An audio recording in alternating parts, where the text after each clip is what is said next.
Bonsoir à toutes et à tous, bienvenue sur TV7 dans votre émission le 19h Sport Top Rugby. Nous sommes ravis de vous retrouver comme chaque lundi soir à 19h pour aborder votre émission consacrée au club de l'Union Bordeaux-Bègles. Comme chaque lundi soir, nous ferons le point bien sûr sur l'actualité de l'UBB et on va parler de Top 14 et Pro D2 en compagnie de Mathieu Dalzo. Bonsoir Mathieu. Bonsoir Dorian. Et ce soir notre invité, il s'agit du 3/4 centre de l'UBB, Pablo Huberti. Bonsoir Pablo. Bonsoir à tous. Merci d'être avec nous Pablo. Ce soir, on va bien sûr débriefer la rencontre face au Stade Français Paris, du prochain match face à Lyon. Mais juste avant, Pablo, avant le match contre Montauban, vous étiez en réathlétisation après votre blessure à l'épaule.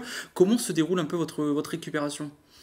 Très bien, ça va faire bientôt 3 mois donc, que je me suis fait opérer, donc ça s'est très bien passé, la réathlée, tout le travail avec les kinés s'est très bien passé, pas de douleur particulière, donc j'ai réintégré un peu l'entraînement la semaine dernière et cette semaine je fais une semaine complète, donc ravi d'être de retour avec les copains. Vous pouvez postuler donc face à Lyon. Tout à fait. Bon, c'est une bonne nouvelle ça fait un autre joueur en plus sur le terrain. Un peu de sang frais, effectivement, avant de revenir rapidement sur le match au Stade Français, ça nous rappelle un peu il y a 15 jours après le Racing, on était passé rapidement, quand même. Il y a des matchs comme ça qu'on oublie, mais on imagine que l'ambiance était un peu morose ce matin au Seva Campus. Quels ont été les mots du staff ce matin, Pablo ?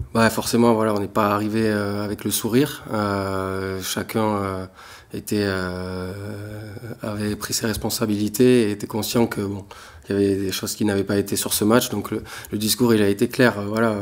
On n'a pas été présent sur l'engagement et c'était un manque d'état d'esprit. Donc quand on arrive et qu'il n'y a pas grand-chose à débriefer sur le rugby parce qu'on ne s'est pas engagé sur ce que font les bases du rugby, on sait très bien qu'on a fauté. Et donc c'est des mauvais moments à passer, mais ils sont nécessaires pour pouvoir progresser. C'est ça l'essentiel. On va justement le débriefer avec vous, Mathieu et Pablo. Ce match, on rappelle, un nouveau voyage qui voit Bordeaux rentrer bredouille de Paris. Oui, plus que bredouille, c'est surtout le contenu général qui est assez inquiétant. Alors, comme on l'a dit, ça peut arriver des faux pas. Le problème, c'est qu'il y en a eu un il y a 15 jours aussi au Racing. Il y a quand même une statistique, il y a 16 pénalités en tout contre l'Union Bordeaux-Bègles, 5 en mêlée fermée, 7 aussi sur le jeu au sol, dont 5 sur nos possessions. Et finalement, Pablo, vous étiez en tribune aussi avec le groupe. Est-ce que vous avez senti, comme nous, qui connaissons bien l'équipe, et comme les supporters, que tout de suite, ça allait être un match compliqué ? On l'a senti assez rapidement. Assez rapidement, dès le coup d'envoi déjà, puisqu'on ne prend pas le ballon. C'est sûr que c'est compliqué d'entamer un match quand on n'arrive pas à sortir du camp. On avait fait un focus toute la semaine sur l'exigence. Et on a vu que dès le coup d'envoi, ça n'avait pas été. Donc, comme vous l'avez dit tout à l'heure, on a été sur le jeu au sol, on a été inexistant. Et forcément, en prenant autant de pénalités, en perdant autant de balles, on ne peut pas gagner à l'extérieur. Comment expliquer de telles absences, justement, à l'extérieur, parce qu'on a vu la semaine dernière contre Montauban, tout allait bien, même si l'entame avait été compliquée aussi. C'est quand même mal récurrent depuis le début de saison, des mauvaises entames. Il n'y a pas forcément d'explication, il faut juste trouver les points clés à améliorer pour pouvoir pallier à ça. Mais c'est vrai que on avait fait plutôt une bonne préparation la semaine et c'est dommage et frustrant de voir le résultat. Donc il faut voir les axes d'amélioration et changer d'état d'esprit surtout. Alors qu'on voit effectivement les essais, on va rappeler un peu le fil du match. 18-0, c'était le score à la mi-temps. Il y a quand même eu 5 essais refusés aussi aux Parisiens. La note aurait pu être plus salée. Un carton jaune contre Jeff Poirot à la 33e aussi. Il y aura quand même eu un essai pour le Stade Français pour Cameron Woki qui ramène l'UBB à 18-7. 100e match pour Cameron sous le maillot de l'Union Bordeaux-Bègles. Mais même à ce moment-là du match, l'UBB est encore loin du compte. Oui, mais même en étant dominé, en étant dominé, on revient à la mi-temps, on n'est qu'à 14 points, donc on se dit, en étant un peu opportuniste et en étant efficace dans la zone de mort, qu'on peut revenir, mais on n'arrive pas à saisir ces opportunités justement, et donc ça ne nous permet pas de rester au contact. Et après tout s'enchaîne, on est dominé au sol, on perd les ballons, donc c'est pas possible de gagner à l'extérieur. Pablo, une question qu'on pose souvent depuis le début de la saison, est-ce que finalement l'UBB ne paye pas là actuellement sa saison de l'année dernière, très longue, avec du succès aussi, on le dit, parfois il y a des contre-coups aussi. Ouais, dans l'historique du rugby, c'est vrai que les saisons après les titres, elles sont pas bonnes, mais c'est pas du tout dans cet état d'esprit qu'on est arrivé. Justement, on a fait un focus là-dessus pendant la pré-saison qui a été courte. On s'est dit, voilà, nous, on veut garder cette courbe de performance et pas s'arrêter là. Voilà, donc on sait qu'on devrait être plus exigeant, changer d'état d'esprit, mais on n'est qu'à la 4e journée, donc il ne faut pas non plus se mettre la tête à l'envers.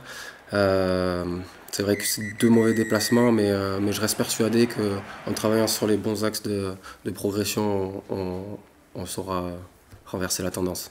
Nouvelle défaite à l'extérieur donc pour l'UBB face au Stade Français Paris. On va regarder les résultats de cette 4e journée de Top 14. Tout le monde a gagné à domicile, sauf le match entre Montauban et Montpellier. Victoire de la section paloise face à Lyon, victoire de La Rochelle face à Perpignan et victoire hier lors d'un très beau match entre l'Aviron Bayonnais et le RC Toulon 35-32. Au classement, ça a encore bougé ce classement de Top 14.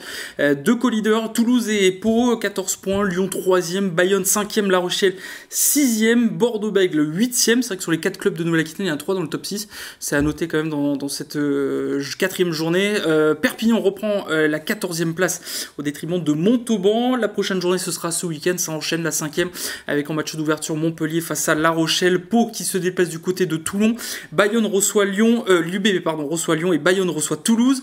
Est-ce qu'il y a un résultat qui sort un petit peu du lot de cette journée de top 14 pour vous, Pablo ? Ouais, je pense celui de Pau.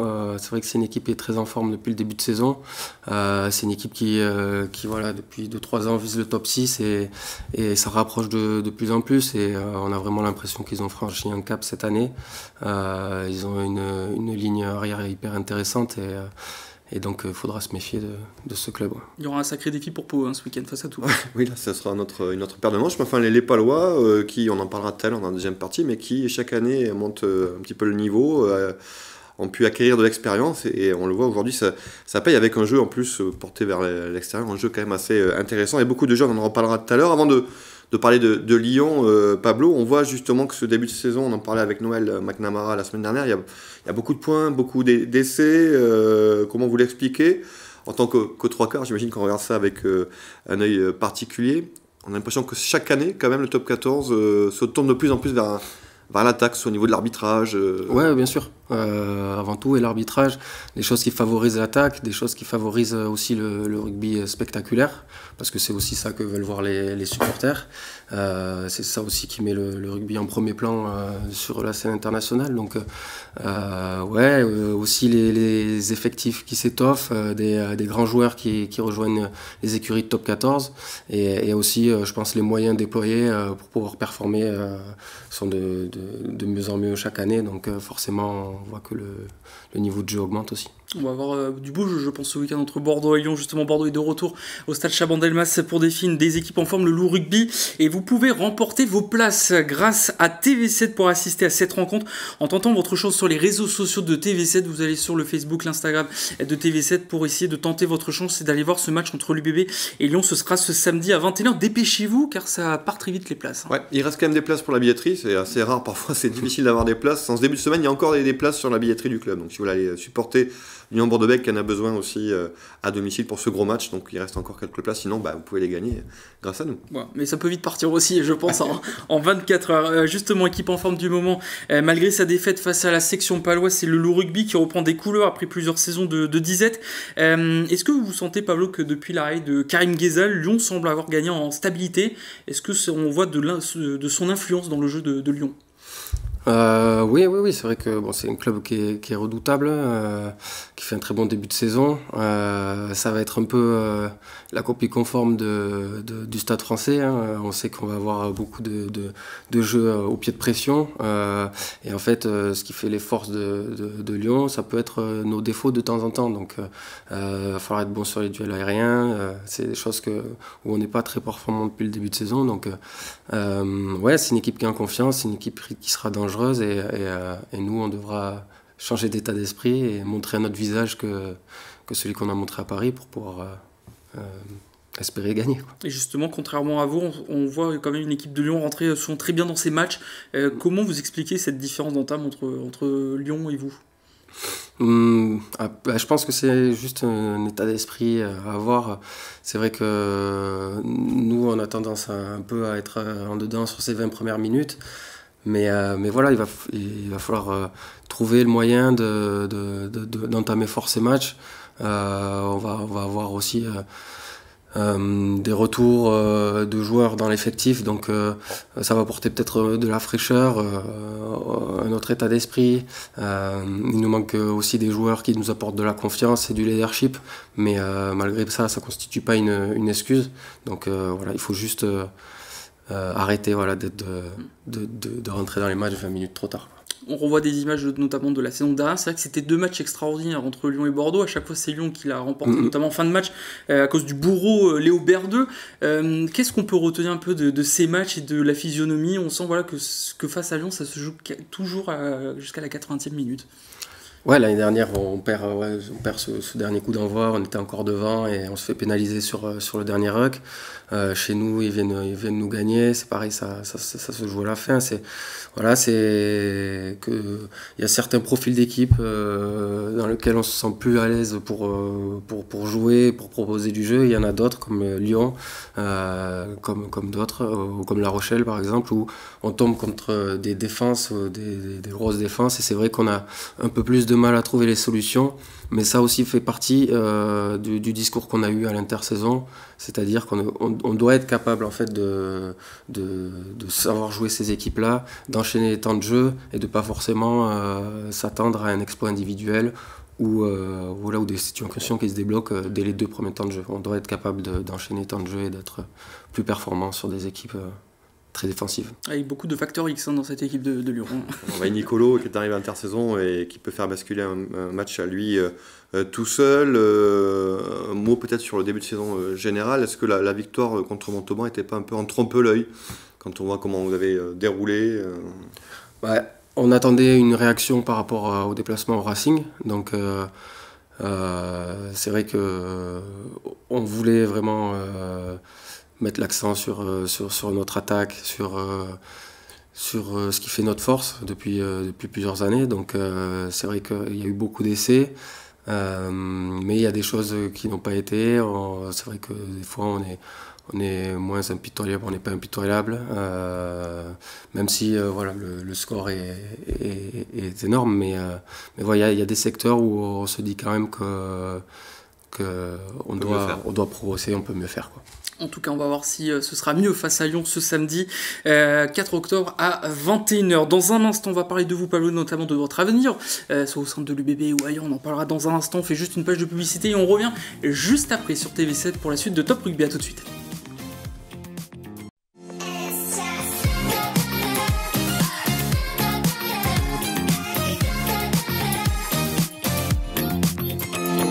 Allez, nous sommes de retour sur TV7 dans votre émission le 19h Sport Top Rugby, toujours en compagnie de Pablo Huberti, le 3/4 centre de l'UBB. On va parler un petit peu de vous, Pablo, mais juste avant, voilà, vous avez disputé 100 matchs, hein, vous êtes centurion au sein de l'Union Bordeaux-Bègles. En 2026, ça fera 10 ans que vous êtes au club. Ça représente quoi pour vous d'avoir passé ce cap des 100 matchs à l'UBB?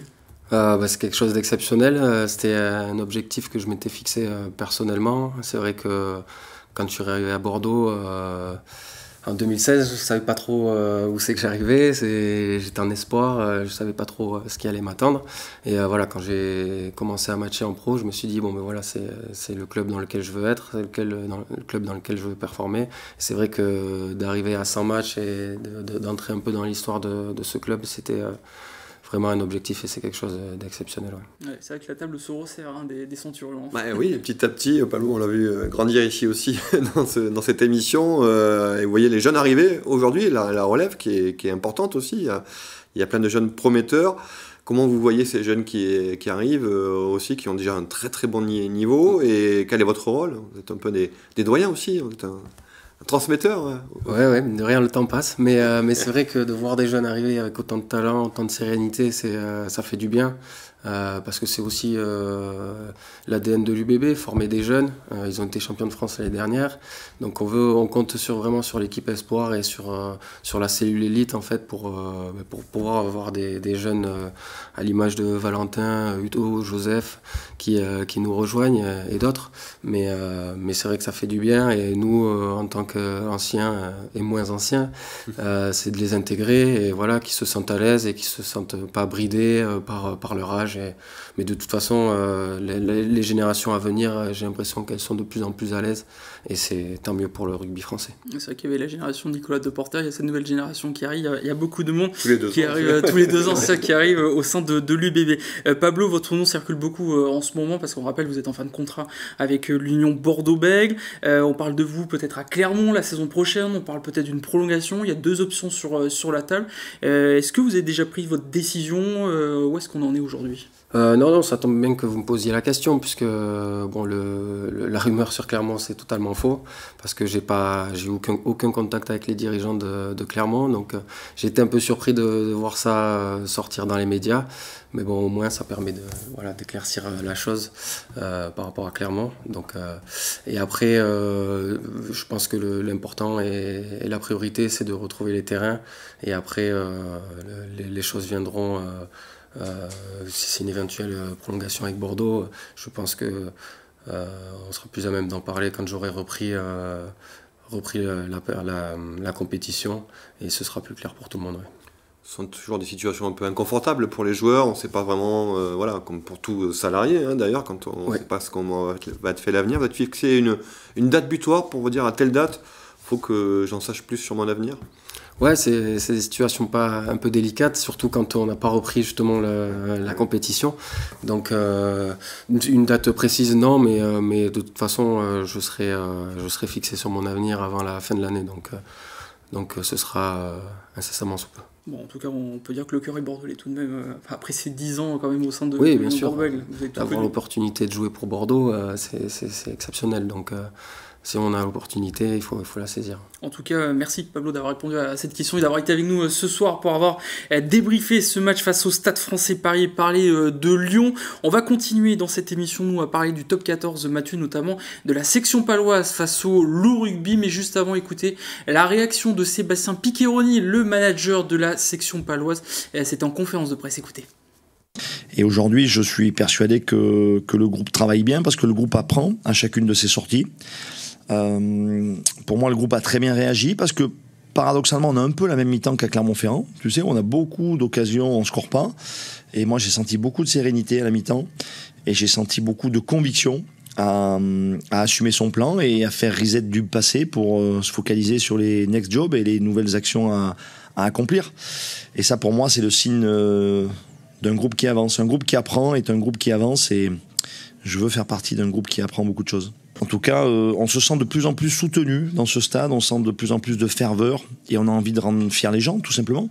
Donc pour nous, c'est très important au hameau de faire des prestations qui nous permettent de mériter de gagner. Donc effectivement, c'est une source de motivation, je pense, supplémentaire pour les joueurs, qui sentent une communion avec le public de plus en plus importante. Vous en parlez en plus, Pablo, tout à l'heure, de la section paloise qui a performé. Et surtout, il y a un homme qu'on peut mettre en avant, c'est bien sûr Thibaut Debagna. 300 matchs, lui, on parlait de 200 matchs, voit l'UBB. Thibaut Debagna, 300 matchs au sein de la section paloise qui déroule. Pour qui déroule, il y a d'autres noms aussi. On va citer quand même Axel Desperes aussi, un jeune numéro 10. On se rappelle qu'Antoine Astoy est un produit aussi de la formation béarnaise. Il y a un jeune 10 aussi, c'est toute la jeunesse paloise, toute la formation paloise qui brille en ce début de saison. Tant mieux, on aime bien la section paloise en tant que chaîne du Sud-Ouest aussi. 3 victoires sur 4 matchs. Alors il y a quand même une déroute clairement au milieu de 50 points, mais l'équipe de la section paloise qui a surtout très bien démarré la saison. Donc on parlait avec Pablo des entames de match en top 14, démarrer très bien la saison aussi. En championnat, c'est important. Donc avec une victoire d'entrée à l'extérieur à Castres, les Palois ont eu un petit plus de confiance. Et puis on voit que derrière, les joueurs de Sébastien Piccheroni ont pu donc dérouler 4 essais contre Lyon, qui arrivait quand même en tant que leader. C'est une très très belle performance. Et ça, sans Atis Ogbe, qui est quand même aussi un des facteurs X de cette équipe. Donc c'est vrai que là, tous les voyants sont au vert pour la section paloise. On en parlait, Pablo, vendredi dernier avec Guy Akosebio et Tyrosien aussi, comme vous de Tyros. Il parlait de cette équipe de section paloise qui comparait la ligne de 3/4 à la vôtre. Est-ce qu'il y a des comparaisons sur la vitesse, sur l'exécution ? Oui, comme je disais tout à l'heure, on en parlait, ils ont une ligne de 3/4 hyper intéressante. Ils ont rentré aussi des internationaux, donc ils ont un jeu peut-être pas similaire au nôtre, mais en tout cas ils proposent beaucoup de jeux derrière, avec beaucoup de vitesse. C'est vrai que c'est très intéressant de les voir, et ils seront redoutables, mais ils ont aussi des jeunes. J'aime particulièrement le profil de Broboiry qui se montre particulièrement depuis 2 saisons, donc ils ont vraiment une ligne de 3/4 intéressante. Ouais, beaucoup de jeunes du côté de Pau. C'est la réussite quand même de Sébastien Piccheroni, qu'on a déjà eu dans cette émission, qui nous a toujours répondu avec plaisir, qui est un type charmant, et puis qui a quand même cette philosophie depuis qu'il est au club de la section paloise, de faire confiance aux jeunes, de se reconnecter avec le territoire. Donc c'est quand même aussi ces bons résultats, qui font suite aux bons résultats des saisons précédentes, sont quand même le fruit aussi du travail de Sébastien Piccheroni. C'est quand même important de le rappeler, de le saluer. On rappelle que La Rochelle a battu Perpignan, et l'autre club qui a performé, c'est l'Aviron Bayonnais. Est-ce qu'on peut dire que c'est la dernière seconde ou pas, comme Joris Seconde? Dorian, depuis qu'on fait cette émission ensemble, l'Aviron Bayonnais, j'ai l'impression qu'on se répète, c'est toujours sur le film. Enfin, du bon côté, la pièce, elle tombe toujours du bon côté. Alors, ils vont la chercher, la victoire, parce qu'ils ont tenu tête à Toulon, mais je compte plus les matchs qu'ils ont gagnés sur le gong. Alors avant il y avait Camille Lopez, maintenant il y a Joris Second, mais c'est vrai que l'Aviron Bayonnais s'en sort toujours. Alors il y a un 16e homme avec le Jean Daugé, un stade toujours imprenable. Donc c'est une très belle performance, mais c'est vrai que, bon tant mieux, mais des fois ça se joue quand même vraiment à rien. Donc là c'est un drop à la dernière minute. L'Aviron reste éternel finalement, donc la version Aviron Bayonnais de ces dernières saisons. Vous qui avez joué à Jean Daugé mais avec Bordeaux, c'est quoi l'atmosphère quand on joue à Jean Daugé? Parce qu'on voit, c'est quand même depuis juin 2024 que Bayonne n'a pas perdu à Jean Daugé. C'est quoi l'atmosphère? Qu'est-ce qu'on y voit là-bas? Après, je pense que c'est différent pour chaque joueur. Ça peut paraître hostile pour certains, ça peut aussi être motivant pour d'autres. C'est vrai que pour ceux qui jouent au rugby vraiment pour les émotions et tout, c'est bien de jouer à Daugé, parce que voilà, on sent que ça vibre vraiment autour du rugby et tout, et pour d'autres, ceux qui sont un peu moins habitués, ça peut être un peu hostile, mais bon, c'est vrai que quand on a un groupe de supporters qui poussent comme ça derrière, ça apporte un supplément d'âme. Pour vous, le Landais du Sud, ça va, c'est pas trop des paysans d'aller jouer à Bayonne. Peut-être pour les étrangers que c'est plus hostile. Ouais, peut-être pas comprendre. Moi, je trouve pas ça hostile, et oui. Je trouve que c'est beau de voir un club qui vibre autour du rugby comme ça. Allez, on va voir notre page Pro D2 maintenant pour les dernières minutes. On va regarder rapidement les résultats de cette 5e journée de Pro D2, avec Agen qui déroule face à Béziers, victoire 21-10. Par contre, les autres clubs, hormis Brive qui bat Grenoble pour le choc, les autres clubs de l'Aquitaine, c'est plus compliqué. Dax, le SA15, Mont-de-Marsan et Biarritz sont tous tombés. On va regarder le classement après cette 5e journée où Agen se positionne à la 2e place, 4e Brive, et on voit que les 4 derniers, c'est Angoulême, Biarritz, Mont-de-Marsan et Dax. On rappelle que Dax avait démarré la saison à moins 5 points. Vous voyez la prochaine journée qui va arriver avec l'ouverture entre Dax et Vannes. Ça va être très compliqué pour les Dacois. Brive qui reçoit Oyonnax, Biarritz reçoit Aurillac, et donc Agen se déplace du côté de Colomiers. On a une chronique Palo ici, si on dit les bons élèves et les mauvais élèves, notamment en Pro D2. On va regarder les bons élèves de cette journée. C'est bien sûr le SU Agen et le CA Brive. Mathieu, c'est les deux qui ressortent du lot.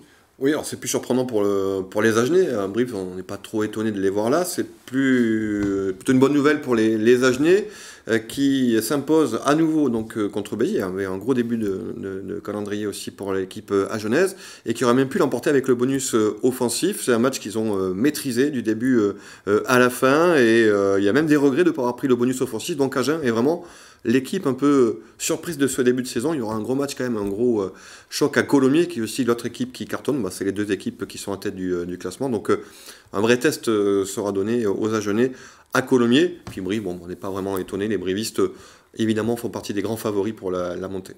Les mauvais élèves de cette 5e journée, c'est les mêmes que la semaine dernière. C'est le SA15 et le Stade Montois.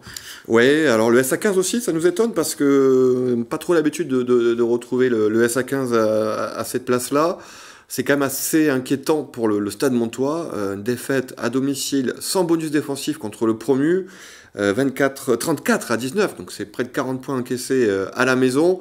C'est la plus mauvaise défense du championnat. On est à moins 97 au goal average. C'est très très inquiétant. Il y a des signaux très inquiétants du côté de Mont-de-Marsan. Je vois pas trop comment les Montois peuvent s'en sortir. Il va falloir vraiment qu'il y ait un électrochoc pour nos amis landais. Ça fait un peu mal au cœur de voir les deux clubs landais en bas de tableau. Autant je peux avoir un peu d'espoir pour Dax parce que voilà, ils viennent de loin et puis il y a Vincent Etcheto qui peut galvaniser les foules et les troupes. Pour le Stade Montois, la copie rendue face au promu est très très inquiétante. Pour conclure, Babo, qu'est-ce que vous pensez de les deux clubs landais? C'est un peu compliqué là. Ouais, ça me fait un peu mal au cœur. Je pensais voir les deux clubs landais justement dans les mauvais élèves, mais non, oui, c'est forcément pour Dax et Mont 2 de les voir à ce niveau-là, quand on sait ce qu'ils ont été capables de faire, notamment Dax sur la saison où ils montent en Pro D2. Donc, non, c'est vrai que voilà, il y a des mauvais signaux, comme tu le disais. Notamment pour le Mont-de-Marsan, mais bon, on espère les retrouver en meilleure posture. Il faut les voir Tyros, c'est bien mieux. Peut-être Tyros va tout en Pro D2 aussi. Ouais, peut-être. Merci Pablo en tout cas d'avoir été avec nous sur ce plateau. Merci Mathieu. Et également, vous avez toutes les clés et tous les débriefs de cette nouvelle journée de Top 14 et Pro D2. Nous on se donne rendez-vous bien sûr demain pour 2 prochaines émissions de 19h Sport. Bonne soirée à tous.